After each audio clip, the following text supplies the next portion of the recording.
Welcome back to Armored Couch, everybody. We're playing a game called Cookie Clicker.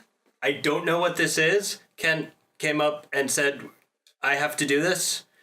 And now he's just staring at his phone, and I need to click the cookie, right?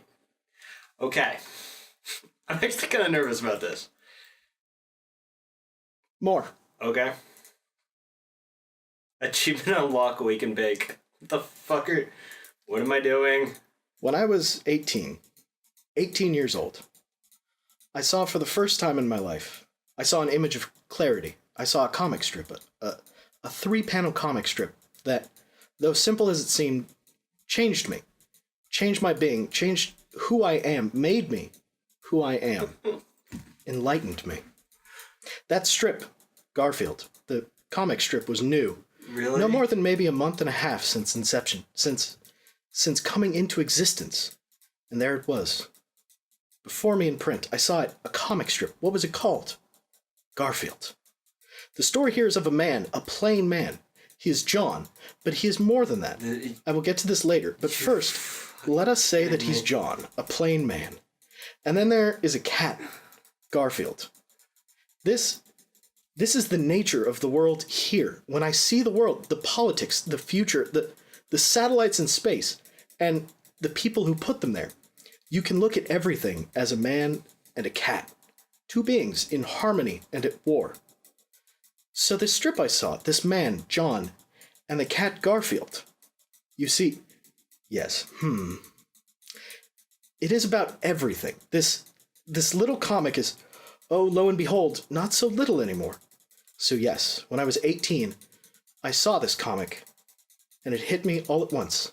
Its power. I clipped it, and every day I looked at it and I said, okay, let me look at this here.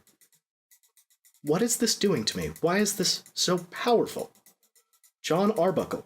He sits here, cross-legged, comfortable in his home, and he reads his newspaper. The news of the world, perhaps.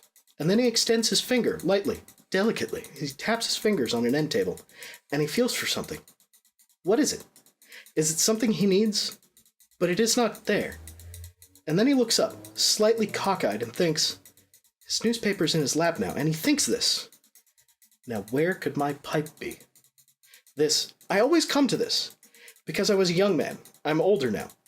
I still don't have the secrets, the answers, so this question still rings true. John looks up and he thinks, now where could my pipe be?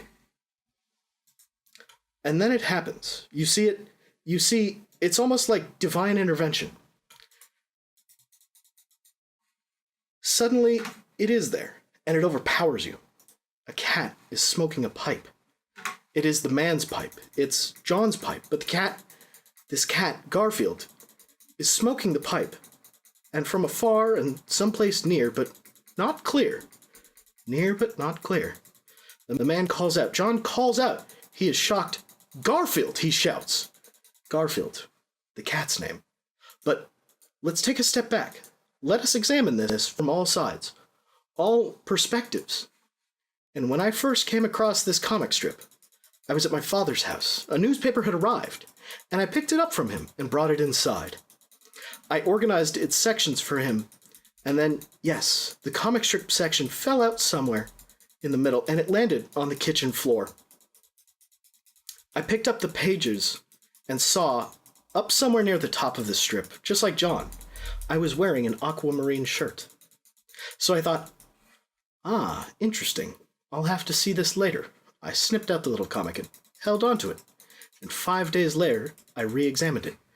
And it gripped me. I needed to find out more about this. The information I had was minimal, but enough. An orange cat named Garfield. Okay, so that seemed to be the linchpin of this whole operation, yes.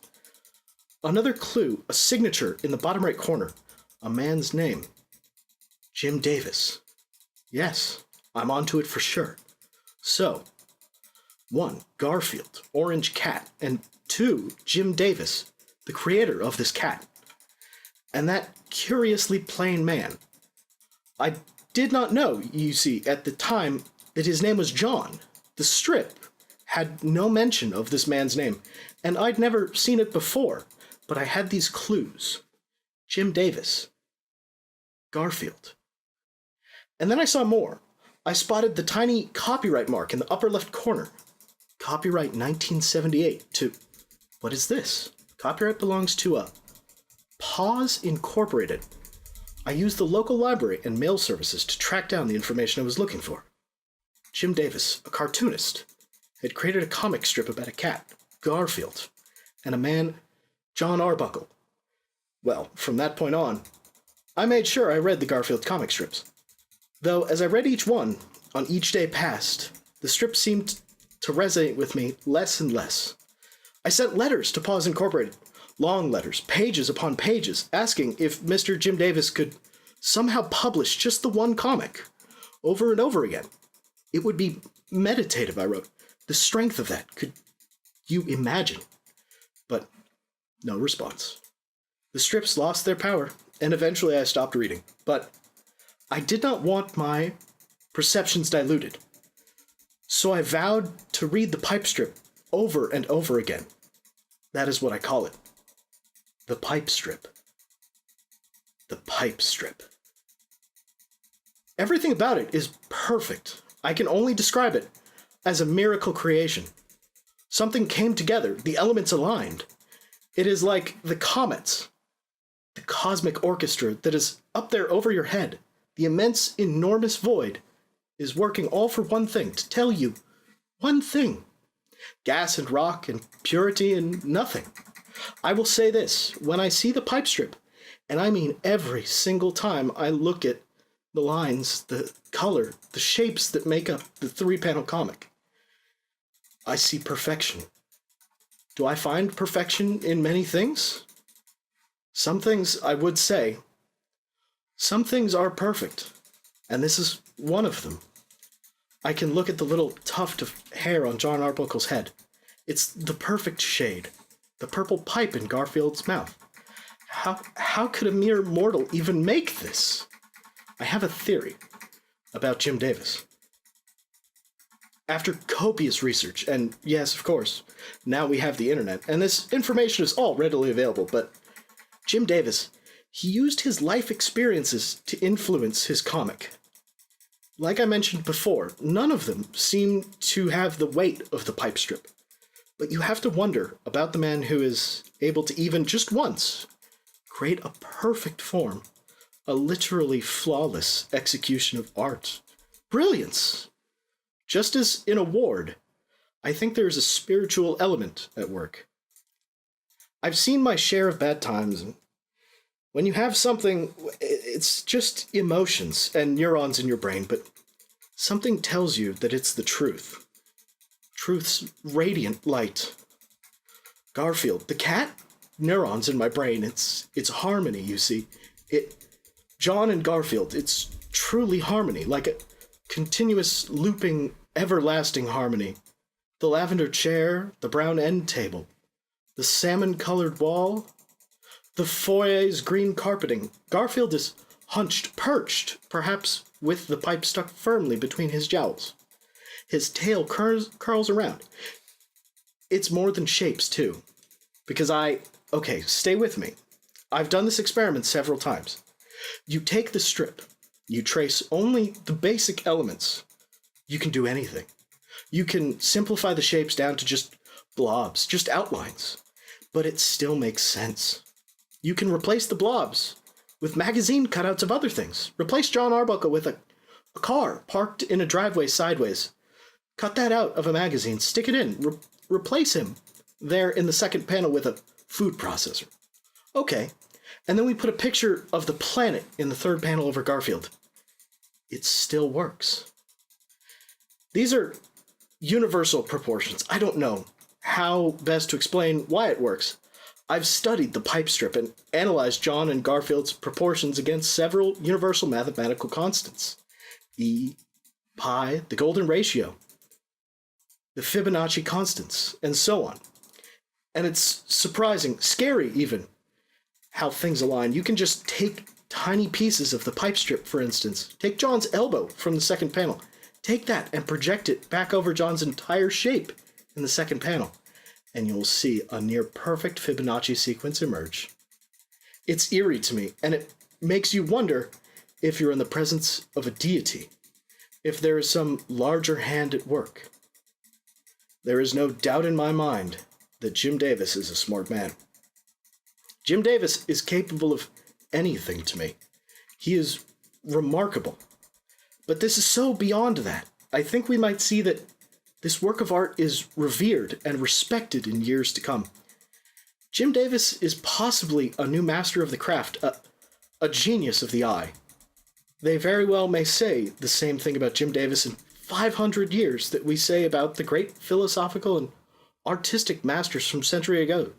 Jim Davis is a modern-day Socrates, or Da Vinci, mixing both striking visual beauty with classical, daring, unheard-of intellect. Look, he combines these things to make a profoundly simple expression. The strip is his masterpiece. The pipe strip is his masterpiece. And it is a masterpiece and a marvel. I often look at Garfield's particular pose in this strip. He's poised and statuesque, and his cat stare is reminiscent of the fiery gazes often found in religious iconography. But still, his eyes are playful, lying somewhere between the solemn father's expression in Rembrandt's Return of the Prodigal Son and the coy smirk of Da Vinci's St. John the Baptist. His ears stick up, signifying a piqued readiness. It's as if he could, at any moment, pounce. He is, after all, a close relative and descendant of the mighty jungle cats of Africa that could leap after prey. You could see the power drawn into Garfield's hindquarters. Powerful haunches indeed. The third panel. And I'm just saying this now. This is just coming to me now. The third panel of the pipe strip is essentially a microcosm of the entire strip itself. All the power dynamics, the struggle for superiority, right? Who has the pipe? Where is the pipe? All of that is drawn, built, layered into Garfield's iconic pose here. You can see in the curl of his tail, Garfield's ear whiskers stick up on end. The smoke billows upward, drawing the eye upward, increasing the scope. I'm just amazed, really, that after 33 years of reading and analyzing the same comic strip, I am able to find new dimensions. It's a testament to the work. For 6 years, I've delved into tobacco research because can a cat smoke? This is a metaphysical concept. Yes, can any cat smoke? Do we know? Can just Garfield smoke? The research says no. Nicotine poisoning can kill animals, especially household pets. All it takes is the nicotine found in as little as a single cigarette. Surely, John's pipe holds a substantial amount of tobacco, and it is true that pets living in the homes of smokers are nearly 25% more likely to develop some form of cancer, most likely due to secondhand smoke. But these are facts of smoking. It tolls on our world. But after 2 tobacco processing plants in Virginia and the Philip Morris cigarette manufacturing facility, I came no closer to cracking the meaning. I was looking for any insight. A detective of a homicide case has to look at every angle, so I'm always taking apart the pipe strip. I focus on every minuet, every detail of this strip. John Arbuckle's clothing. I have replicas. I'm an expert in textiles. So you see, the smoking thing was a hang-up for me. But it wasn't until the statement here, until this is the key. This is the breakthrough. The pipe is not a pipe, really. Obviously, there's symbolism at work here. I saw that from the beginning, and I looked at the literal aspects of the strip to gain insight into the metaphors at play. I worked at a newspaper printing press for 18 months, in the late 80s. I was learning the literal to inform the gestural, the subliteral, the in-between. John's reading the newspaper means so much more than that. John's reading the newspaper, but how could you ever hope to decipher the puzzle without knowing everything there is to know about newspapers? Okay, for example, John holds his newspaper up with his left hand, thumb gripping the interior. I learned that this particular grip here was the newspaper strip of 19th century aristocrats, and this aristocrat grip was a point of contention that influenced the decision to move forward with prohibition in the United States in the early 20th century. So, John's hand position is much more than that. It is a comment on class war and the resulting reactionary culture. But I didn't know about the aristocratic newspaper grip until I came across some microfiche archives at the printing press. It's about information. You have to take it apart.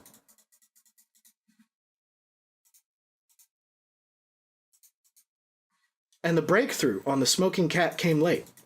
Just 8 years ago, actually. Smoking cat is an industry term. It's what the smoking industry calls a tattletale teenager who tails on his friends after they've all tried smoking for the first time. And it is actually a foreign translation, bastardization of the term smoking rat. But the phrase was confused when secret documents went back and forth between China and America. These documents are still secret. The only reason I know about the term is because I know a man, my friend, let's call him Timothy. Yes, it's a fake name for his protection. Timothy worked for Philip Morris for 16 years, and he had seen the documents. And when he told me, it was an aha moment. And he said, but how? How could this cartoonist, Jim Davis, know about this obscure term from the mid-70s used exclusively by a few cigarette companies? This, my friends, is still a mystery to me. But I connect the dots by noting Jim Davis's childhood experiences on a farm. He must have seen something. But what could it be? Timothy went on to tell me there was one particular smoking cat, a boy from, yes, Indiana, a boy named Ernie Barguckle, who became a thorn in the sides of the tobacco companies for a couple of years. He did more than tattle to his parents. He and his family took legal action, and they eventually received a huge settlement payout. But that name is too familiar. Ernie Barguckle. John Arbuckle. Jim Davis must have used this.